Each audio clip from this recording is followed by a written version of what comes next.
Hi friends, ഞാനിന്ന് വന്നിരിക്കുന്നത് മുരിങ്ങക്കായ കൊണ്ടൊരു തോരൻ ഉണ്ടാക്കാൻ. അത് നമുക്ക് എളുപ്പം ഉണ്ടാക്കാൻ പറ്റുന്ന ഒരു തോരനും, പിന്നെ മുരിങ്ങക്കായ കടിച്ച് തുപ്പണം എന്നുള്ളൊരു പിള്ളേർക്ക് ഇഷ്ടമുണ്ടാവില്ല അങ്ങനെ കടിച്ച് തുപ്പാനൊന്നും. അപ്പോൾ അതിന് വേണ്ടി ഞാൻ എടുത്തിരിക്കുന്നത് ഒരു 3 മുരിങ്ങക്കായ മുറിച്ച് അതിൻ്റെ ഉള്ളിൽ നിന്ന് ആ പൾപ്പ് മാത്രം ഇങ്ങനെ സ്പൂൺ കൊണ്ട് ചിരണ്ടി എടുത്തിരിക്കുന്നതാണ്. അപ്പോൾ അതൊരു 3 മുരിങ്ങക്കായായിട്ട് എടുത്തിട്ടുണ്ട്. പിന്നെ നമുക്കതിലേക്ക് സബോള, ഒരു ചെറിയ സബോള നുറുക്കി വെച്ചിട്ടുണ്ട്. പിന്നെ കുറച്ച് കറിവേപ്പില, ഒരു 2 സ്പൂണ് നാളികേരം, പിന്നെ 2 പച്ചമുളക്, പിന്നെ കടുക് പൊട്ടിക്കാനായിട്ട് ഇത്ര കൂട്ടങ്ങൾ വേണ്ടു.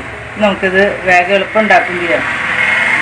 ചീഞ്ചട്ടി ചൂടായി അതിലേക്ക് നമുക്ക് വെളിച്ചെണ്ണ കുറച്ച് ഒഴിക്കും.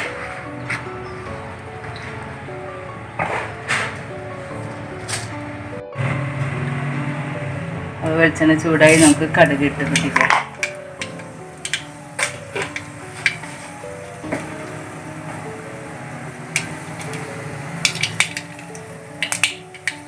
കടുക് പൊട്ടി കഴിഞ്ഞാൽ നമുക്ക് സബോള, അതിൻ്റെ ഒപ്പം തന്നെ പച്ചമുളക്,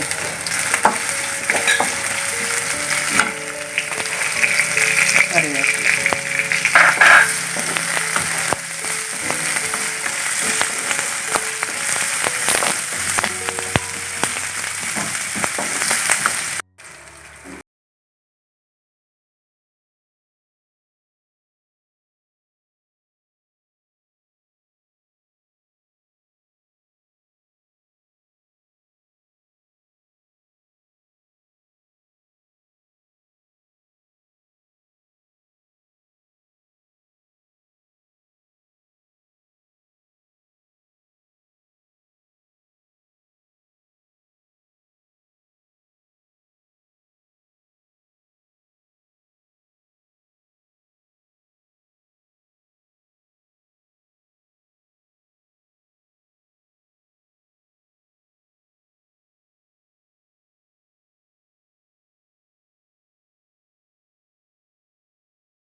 നമ്മളിത് ആവിയിൽ വേവിക്കണം. അപ്പോൾ ഒരു തുണ്ട് വെള്ളം ഒഴിച്ച് നമുക്കതൊന്ന് വേവിക്കാൻ പറ്റും.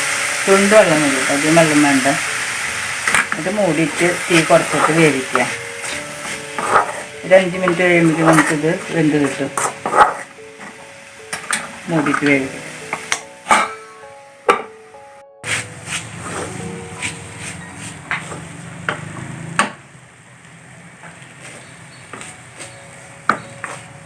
നമ്മുടെ മുരിങ്ങക്കായയുടെ തോരൻ ശരിയായിട്ടുണ്ട്, നന്നായി വെന്തിട്ടൊക്കെ ഉണ്ട്. ഇനി നമുക്കിത് പാത്രത്തിൽ കുറക്കാം.